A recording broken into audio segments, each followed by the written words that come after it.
শীতলকুচির গোসাইহাট বাজারে গুরু পূর্ণিমা উপলক্ষে পুজো দিতে এসে বিক্ষোভের মুখে শীতলকুচির বিজেপি বিধায়ক বরেন বর্মন জানান, আজ গুরু পূর্ণিমা উপলক্ষে পুজো দিতে এসেছিলেন গোসাইহাট বাজারে। সেখানে কালী মন্দিরে প্রবেশ করতে অকথ্য ভাষায় গালিগালাজ করা হয় বলে জানিয়েছেন তিনি। সেই সময় তাকে ঘিরে বিক্ষোভও দেখানো হয় এবং তৃণমূল কর্মীরা তাকে হেনস্থা এবং গালিগালাজ করেছে বলে দাবি করেছেন তিনি। তার সাথে মারধর করা হয় বলে জানিয়েছেন বরেন বর্মন।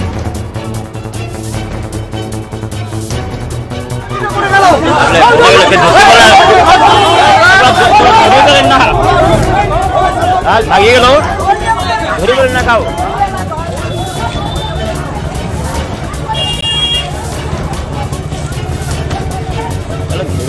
গেল এতক্ষণ কি করলো তাহলে মন্দির থাকতে।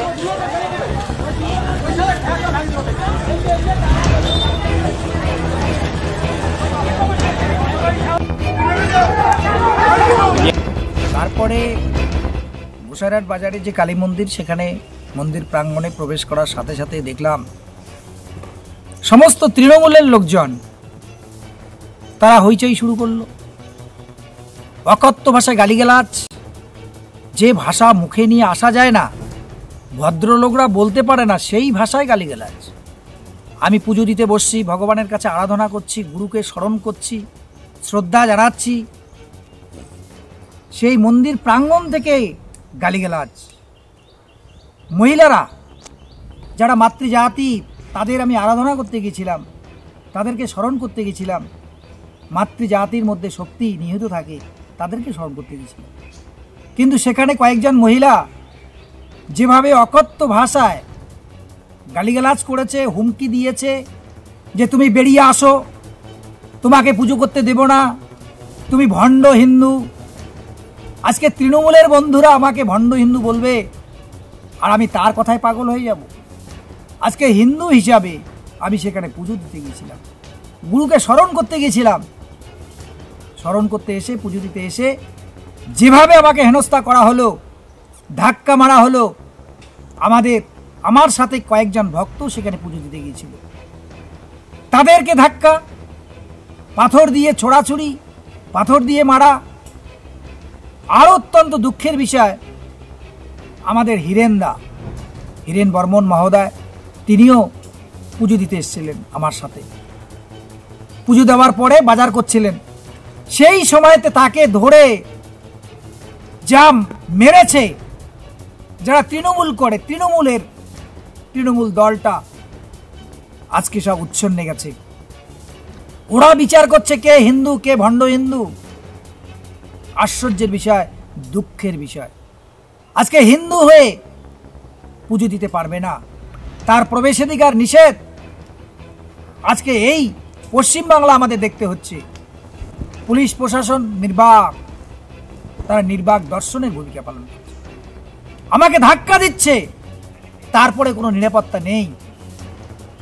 আমাদের আর একজন ছিল কনকবাবু, তাকেও হুমকি দিয়েছে, মারার হুমকি, যে মন্দির থেকে বেরিয়ে আয়, তোকে চামড়া তুলে নেব।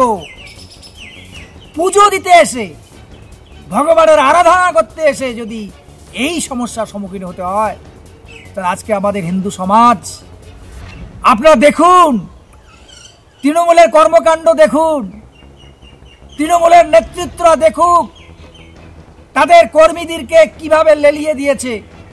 পুজো করতে গিয়ে বাধা, পুজো করতে তারা দেবে না। আমরা পুজো করার আমাদের কোনো অধিকার নেই, এই অধিকারটুকু কেড়ে নিয়েছে তৃণমূল।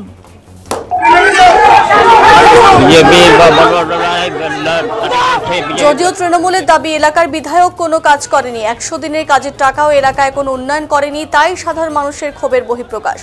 পার্থপ্রতিম রায় বলেন, এলাকার উন্নয়নমূলক কাজ তিনি করেননি, পাশাপাশি এলাকায় পাওয়াও যায় না বলে জানিয়েছেন তিনি। এদিন সাধারণ জনগণ বিধায়ককে ঘিরে বিক্ষোভ দেখিয়েছেন বলে জানিয়েছেন তিনি, তৃণমূলের সাথে যুক্ত নয়। বিধায়ক, বিজেপি বিধায়ক বরেনচন্দ্র বর্মন, সামনে বিধানসভা ভোট বলে তিনি বিভিন্ন এলাকায় যাচ্ছেন, মন্দিরে পুজো দিচ্ছেন। পুজো দেওয়াতে আমাদের আপত্তি নেই, কিন্তু একজন জনপ্রতিনিধির যে কাজ, সেই কাজ তিনি গত 4 বছর ধরে একটিও করেননি। মানুষ বিধায়কের দেখা পায়নি, এলাকায় উন্নয়নমূলক কাজে তিনি কোনো অংশগ্রহণ করেননি। এমনকি সাধারণ ছাত্রছাত্রীদের স্কলারশিপ ফর্মে সই পর্যন্ত করার জন্য তাকে পাওয়া যায় না। স্বাভাবিকভাবে মানুষ তার উপর ক্ষুব্ধ বীতশ্রদ্ধ হয়েছে।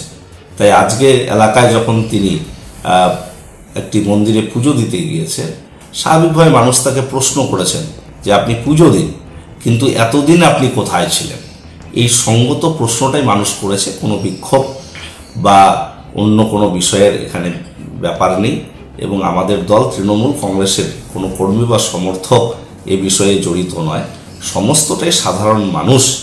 তারা একজন জনপ্রতিনিধি, তিনি যে তার কাজে ব্যর্থ হয়েছেন সেই কৈফিয়ত তার কাছে চেয়েছেন।